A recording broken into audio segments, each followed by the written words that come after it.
May buntag, ako din si Vince. Ako si Rose. Magtudulin ninyo saan paggamit sa ointment o cream. Unsa din kalayan ng ointment o cream, Rose?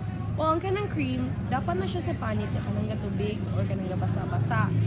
While ang kanang ointment, kay dapat na siya sa panit kanang gauga. Samaan ng psoriasis.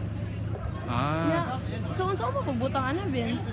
ang imong buhaton na dapat limpyo imong kamot. Unya, ablihan nimo ang kahon sa tube, nya tangtangon nimo ang takob. Human ang kanang takob na siya tunok. Nimo nang buslutan para mo makagawas ang ointment. Nya, imo sang buhaton sa imo sang hugasan, manghugas sa kagkamot. Nya, trapuhan nimo imong kamot para mahugaw. Katong hugasan pud nimo ang panit na imong butangan og ointment. Nya, trapuhi pud gyapon.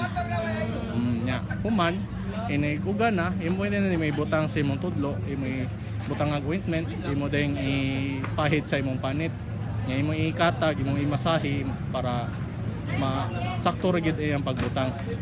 So Rose, pila di kadaghan na ibutang sa imong panit ang ointment? Ang kadaghanon magdepende sa unsa kadaghan ang apektadong panit. Pero pwede po ta magbase sa FTU. Ang pasabot sa FTU is fingertip unit.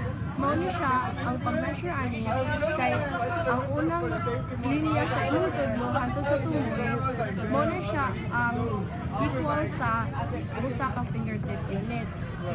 So ang pasabot ani ang isa ka fingertip unit mao ni siya makatabon dapat sa balik duha ka palad nga apektadong panit.